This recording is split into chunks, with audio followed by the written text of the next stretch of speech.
Hey guys, thanks for watching the vetting process. Today I want to talk about the dreaded noise that can come from the removable hardtop. So C5, C6, C7 Corvette, if you don't have a convertible and you have the removable hardtop, maybe even been some issues with it on the C4s as well. But this one is a C6 2008 and it currently sits with about 24,000 miles on it.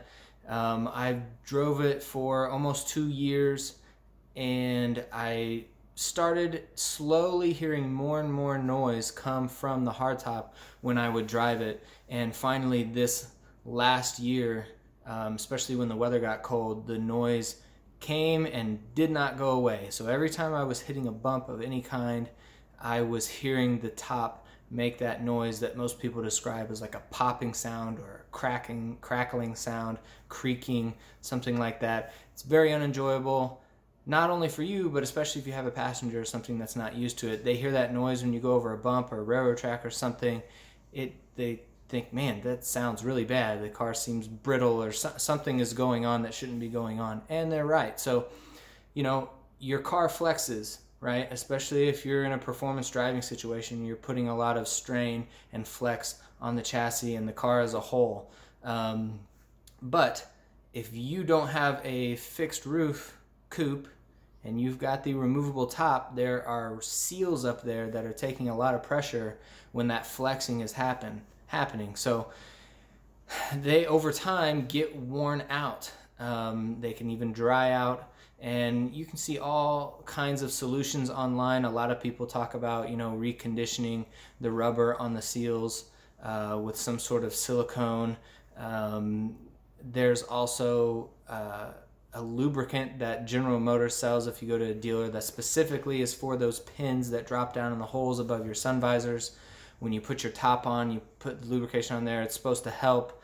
The best suggestion I saw, and I can't remember where I saw it, it's been so long ago, I don't have it on the history on my browser anymore, but I found someone suggest replace the O-rings that are on those pins that drop down above the sun visors, and actually go a step further and add a second O-ring to those pins. So I'll show you what I'm talking about. That is what I've done, and I've put about 1,000 miles on the car since I did that. And I really have to say that so far it has worked. It's been great. You know the roads around your house or around where you live.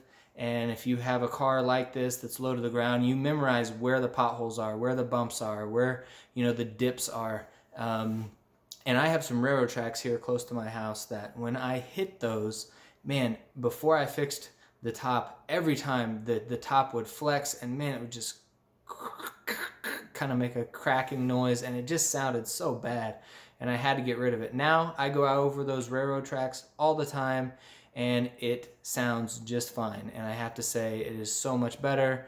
I don't have to worry about that noise. So I'm going to show you what I did. I'll take off the top here and I'll show you the pins and you will get to see how I solved this. It's a pretty easy fix. It's a cheap fix and I hope it works for you. So hold on, I'll show you.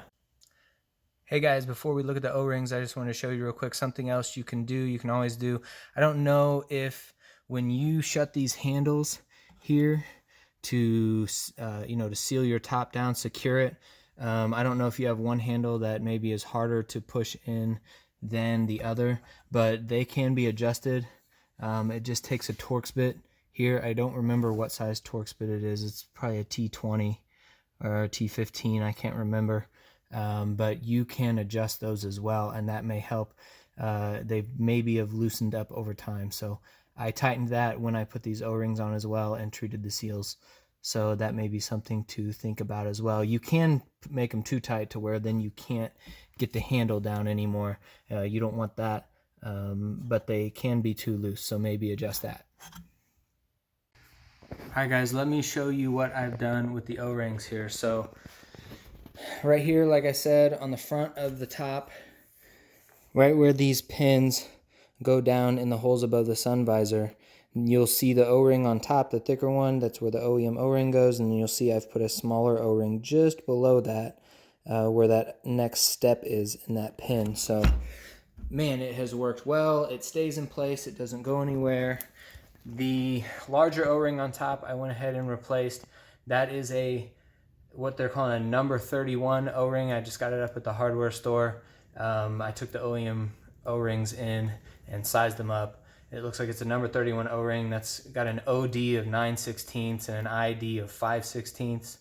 And then I bought a bunch of different sizes for the smaller one to see which one would fit. O-rings are cheap, and the one that I found fit the best that's on there now is a number 5 O-ring, and that has a 3/8 inch OD with a 1/4 inch ID. So they've worked really well so far. Like I said, I've put 1,000 miles on the car. I've driven hot, cold. I've taken the top on and off multiple times. They've stayed in place, and it's really quieted down. I think I hit one really huge unexpected bump when I was driving a few weeks ago, and it made a popping noise, but that was a really major bump. One of those that made you wince and just didn't feel good. Other than that, all the normal bumps, all the driving, it's been great. So anyway, thank you for watching. I hope that you can solve your noisy top issue this way. I hope it works well for you. I did go ahead and clean up those seals. That's always a good idea. Keep your rubber seals in good shape. I did that as well when I put this in. So anyway, thank you again for watching the vetting process. Don't forget to subscribe and check out the other videos. We'll see you next time.